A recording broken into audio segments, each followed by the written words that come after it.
Puji nama Tuhan, selamat malam bagi bapak-bapak, ibu-ibu yang mendengarkan Renungan 79 pada hari ini. Langsung saja kita akan membuka Alkitab kita dalam Yakobus 4 ayat yang ke-13 akan saya bacakan. Jadi sekarang, hai kamu yang berkata, hari ini atau besok kami berangkat ke kota Anu, dan di sana kami akan tinggal setahun dan berdagang serta mendapat untung. Sedang kamu tidak tahu apa yang akan terjadi besok. Ayat ini menjelaskan bahwa sebagai manusia kita dapat merencanakan segala sesuatu, kita dapat plan ke depan, kita dapat berpikir ke depan, kita dapat mempunyai visi, mempunyai susunan-susunan rancangan yang begitu detail sampai ke masa depan. Tetapi sesungguhnya kita tidak akan pernah tahu apa yang terjadi besok. Manusia memiliki keterbatasan dalam mengetahui sesuatu, apalagi tentang masa depan. Manusia hanya bisa melihat sebatas mata memandang, tetapi untuk melihat jauh ke depan, untuk memprediksi dan mengetahui persis apa yang akan terjadi di kemudian hari, itu adalah sesuatu yang mustahil bagi manusia. Manusia memiliki keterbatasan tertentu. Dan ayat ini juga menerangkan bahwa setiap rencana yang kita buat di kedepan kita tidak akan mengetahui apa yang akan terjadi. Dan kita sebagai manusia, kita sering kali sudah merencanakan segala sesuatu dengan detail. Dan kita mungkin sudah berharap di kemudian hari akan ada sesuatu yang baik, akan ada sesuatu yang positif yang akan terjadi dalam kehidupan kita. Keadaan menjadi lebih baik. Dan kita juga sering berdoa tentang apa yang akan terjadi di kemudian hari. Kita berdoa buat keuangan kita, keluarga kita, dan setiap masalah-masalah yang kita punya pada saat ini. Tetapi sesungguhnya apa yang akan terjadi di kemudian, melalui proses apa Tuhan akan memberikannya, kita tidak akan pernah tahu. Dan beberapa orang begini, kita sering mendengar perkataan yang berkata, tunggu waktunya Tuhan. Waktunya Tuhan adalah waktu yang tepat. Tetapi dalam proses menunggu, dalam proses menanti-nantikan jawaban doa Tuhan, banyak orang yang terlalu tergesa-gesa untuk meninggalkan Tuhan. Banyak orang yang terlalu tergesa-gesa mengambil keputusan sendiri, mengambil jalan keluar sendiri, atau bahkan ada orang yang terlalu tergesa-gesa menyimpulkan keadilan Tuhan. Mereka menyimpulkan bahwa kemahakuasaan itu ternyata tidak ada apa-apanya. Bahwa Tuhan itu lalai menepati janjinya, bahwa Tuhan begini dan begitu. Kita terlalu tergesa-gesa menghakimi siapa Tuhan kita dan kemahakuasaannya.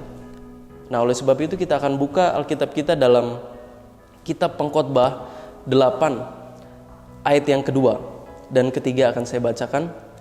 Patuhilah perintah raja demi sumpahmu kepada Allah. Janganlah tergesa-gesa pergi dari hadapannya. Saya akan berhenti sampai situ. Nah, ini adalah nasihat dari seorang pengkhotbah kepada bangsa Israel, bahwa lewat raja, bangsa Israel dapat mengandalkan raja karena raja dapat mengetahui apa konsekuensi dari tindakan para rakyat. Sedangkan rakyat tidak tahu konsekuensi apa yang akan terjadi di kemudian hari. Oleh sebab itu, penasihat menasihatkan supaya mereka butuh namanya seorang penuntun, seorang yang lebih berkuasa, seorang yang lebih bijaksana daripada rakyat-rakyat atau bangsa-bangsa Israel. Sehingga ketika mereka melakukan tindakan sesuatu atau ketika mereka mempunyai rencana sesuatu, rajalah yang memutuskan apa konsekuensinya, apa akibatnya, apa yang akan terjadi di kemudian hari. Jelas ayat ini menerangkan bahwa, akan saya bacakan saja ayat yang ke-7. Sesungguhnya ia tak mengetahui apa yang akan terjadi, karena siapakah yang akan mengatakan kepadanya bagaimana itu akan terjadi. Sesungguhnya bangsa Israel atau rakyat-rakyat tidak akan mengetahui apa yang akan terjadi di kemudian hari.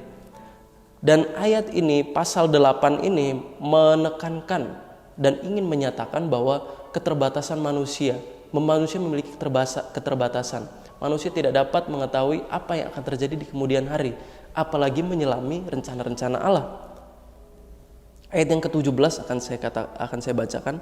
Maka nyatakanlah kepadaku bahwa manusia tidak dapat menyelami segala pekerjaan Allah yang dilakukannya di bawah matahari. Bagaimanapun juga manusia berlelah-lelah mencarinya, ia tidak akan menyelaminya. Walaupun orang berhikmat mengatakan bahwa ia mengetahuinya, namun ia tidak dapat menyelaminya. Jelas sekali di sini dikatakan, dan Alkitab banyak sekali menekankan dan menerangkan, mencoba menerangkan bahwa manusia memang tidak memiliki kemampuan untuk mengetahui apa yang terjadi di kemudian hari. Kita bisa memiliki rancangan-rancangan tentang masa depan kita, tentang apa yang kita akan perbuat dengan usaha kita, apa yang akan terjadi dengan keluarga kita. Tapi segala sesuatu itu hanya rancangan, dan kita tidak akan pernah tahu apa yang akan terjadi, apakah rancangan kita atau rencana kita berhasil atau tidak. Dan ayat ini pengkhotbah ingin menekankan sekali lagi, akan saya katakan, bahwa manusia butuh seorang penasihat, butuh seorang penuntun, orang yang lebih mengetahui apa yang akan terjadi di kemudian hari. Sehingga ketika seseorang yang lebih bijak menuntun manusia tidak akan terjatuh. Seorang penuntun, dia mengetahui apa yang akan terjadi di 2 tahun kemudian, 5 tahun kemudian, dan 10 tahun kemudian. Dan kalau manusia mengandalkan pikirannya sendiri, mengandalkan rencananya sendiri, manusia bisa merencanakan apa yang akan terjadi 1 tahun kemudian. Tapi untuk 10 tahun kemudian, manusia tidak akan tahu apakah rencananya itu menjadi batu sandungan bagi dirinya, apakah rencananya 10 tahun kemudian menjadi bumerang bagi dirinya atau menyerang balik dirinya, yang membuat dirinya menjadi kewalahan dan berbuat kesalahan-kesalahan. Oleh sebab itu, Alkitab menekankan kita butuh orang yang lebih tahu akan masa depan. Nah, kita akan buka dalam kitab 2 Petrus 3 ayat yang ke-9. 2 Petrus 3 ayat yang ke-9. Tuhan tidak lalai menepati janjinya, sekalipun ada orang yang menganggapnya sebagai kelalaian, tetapi ia sabar terhadap kamu, karena ia mengkehendaki supaya jangan ada orang yang binasa, melainkan supaya semua orang berbalik dan bertobat. Nah, ketika kita merasa bahwa Tuhan itu mulai lalai menepati janjinya, ketika kita merasa bahwa ketika kita menunggu-nunggu waktunya Tuhan, kita sering kali merasa bahwa ternyata jawaban Tuhan tidak datang-datang juga. Ternyata kehidupan saya begini-begini saja. Ternyata jawaban doa saya itu tidak didengar Tuhan. Dan kadang ketika kita juga sering merasa bahwa kita telah cukup bersabar dengan Tuhan. Tuhan, saya sudah cukup bersabar dengan Engkau. Saya sudah cukup sabar menanti-nantikan apa yang Engkau janjikan, berkat yang Tuhan janjikan. Tetapi sungguhnya ayat ini mengatakan, tetapi ia sabar terhadap kamu. Ketika kita berkata kita sabar terhadap Tuhan, sesungguhnya Tuhan yang bersabar kepada kita. Ketika Tuhan menyediakan berkat, saya yakin dan percaya Tuhan memiliki rencana, janji-janjinya atau berkat yang Dia miliki kepada saudara dan saya. Tetapi untuk Tuhan mengirimkan berkat-berkat atau janji-janjinya kepada manusia, Tuhan harus menunggu kesiapan kita. Apakah kita dapat menerima berkat itu dengan baik? Apakah kita akan menerima berkat itu kita menjauh daripada Tuhan, atau ketika kita menerima berkat, kita memuji dan memuliakan Tuhan?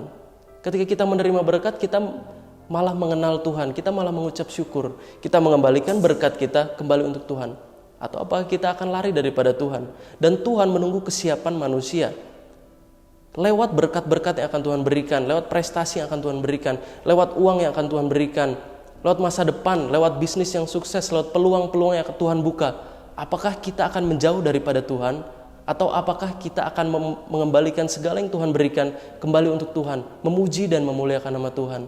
Dan Tuhan menunggu waktu yang tepat, menunggu kesiapan manusia. Dan kebanyakan dari kita, ketika kita dalam proses menuju kesiapan, kita terlalu tergesa-gesa untuk meninggalkan Tuhan. Kita terlalu tergesa-gesa untuk menghakimi Tuhan. Padahal memang kita belum siap untuk menerima berkat. Sebenarnya Tuhanlah yang bersabar terhadap kita. Dan kita adalah orang yang hidup dengan iman. 2 Korintus 5 ayat yang ke-7 berkata, sebab hidup kami adalah hidup karena percaya, bukan karena melihat. Kita hidup karena percaya bahwa kita memiliki penuntun. Kita percaya bahwa Tuhan itu selalu menyediakan berkat yang baik. Berkat yang baik, berkat yang terbaik itu apa? Saya akan kembali di dalam 2 Petrus. Dia mengkehendaki supaya jangan ada yang binasa, melainkan semua orang berbalik dan bertobat. Keinginannya dan rencananya yang dari semula mengembalikan pengenalan manusia akan Tuhan. Ketika berkat diberikan, Tuhan ingin bahwa lewat berkat-berkat itu kita mengenal Tuhan lebih dalam. Tuhan ingin bahwa kita mengenal seperti apa kuasanya, seperti apa kasihnya, seberapa lebar kasihnya, seberapa dalam kasihnya. Tuhan ingin bahwa manusia mengenal dirinya seperti Tuhan mengenal diri saudara dan saya. Dan itu adalah berkat yang paling utama, mengenal Tuhan lewat berkat. Mungkin berkat jasmani kita harus ingat. Berkat-berkat bukan untuk kepuasan jasmani, melainkan untuk kita kembali memuji dan memuliakan nama Tuhan. Dan dalam Korintus tadi, kita hidup karena percaya bukan karena melihat. Karena apa yang kita lihat, apa yang kita tahu, itu belum tentu akan mendatangkan sesuatu yang baik dalam kehidupan kita. Karena apa yang kita tahu belum tentu baik di hadapan Tuhan, belum tentu berkenan di hadapan Tuhan. Dan kita seringkali mendengar, andalkan Tuhan, jangan andalkan kekuatan sendiri. Ketika kita mengandalkan kekuatan sendiri, kita bisa jatuh ke dalam dosa. Kita bisa tergoda untuk melakukan kesalahan atau dosa-dosa. Kita bisa melakukan kecurangan-kecurangan. Kita bisa melakukan pemberontakan-pemberontakan. Itu adalah pengertian diri kita sendiri, pengertian daging kita. Tapi ketika kita mengandalkan Tuhan, artinya kita mengandalkan firman. Berjalan dalam Tuhan artinya berjalan dalam firman. Berjalan dalam firman artinya kita memegang teguh perintah-perintah Tuhan. Kita tetap sabar, kita tetap menjadi orang yang murah hati, kita tetap menjadi orang yang jujur, kita tetap menjadi orang yang bersyukur, kita tetap menjadi orang-orang yang selalu memuji nama Tuhan. Itulah berjalan bersama Tuhan. Dan mengandalkan kekuatan sendiri adalah yang sudah saya sebutkan tadi. Orang yang tergesa-gesa itu akan cenderung melakukan kesalahan. Apalagi orang yang terlalu tergesa-gesa menghakimi Tuhan. Orang tersebut akan melakukan kesalahan-kesalahan di kemudian hari.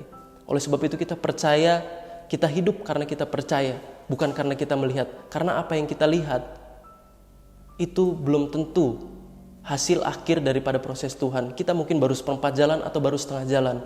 Itu hanya batasan yang kita lihat.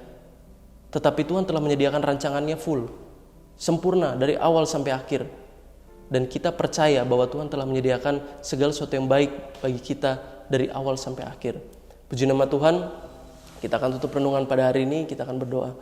Terima kasih Tuhan, terpujilah namamu, Engkau Allah yang Maha Kuasa, Engkaulah penuntun kami, Kau yang memberikan kami damai sejahtera. Terima kasih, terpujilah namamu Tuhan. Ajarkan kami untuk percaya kepadamu, ajarkan kami untuk bersabar dan untuk tidak tergesa-gesa mencari jalan keluar sendiri.